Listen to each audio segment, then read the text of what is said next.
मत मना मुझे ये कहला जे पोई हूँ धर्मशाला जदि जितब आउ आम मुहरे मुतब आमे कौच जे ये जो इलेक्शन टा कंटेस्ट हम जितब धर्मशाला लिकु साहू सेकेंड पोजिशन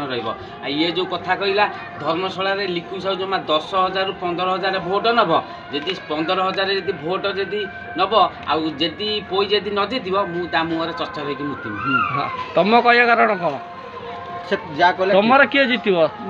कोई बीजेपी जितब बीजेपी माने कोई बीजेपी कोईटा बीजेपी कोई जितब तुम कह कथा बीजेपी किए की कोई केते हजार वोट जितब केते हजार वोट माने तथापि आकलन अछि ना 30,000 वोट जितब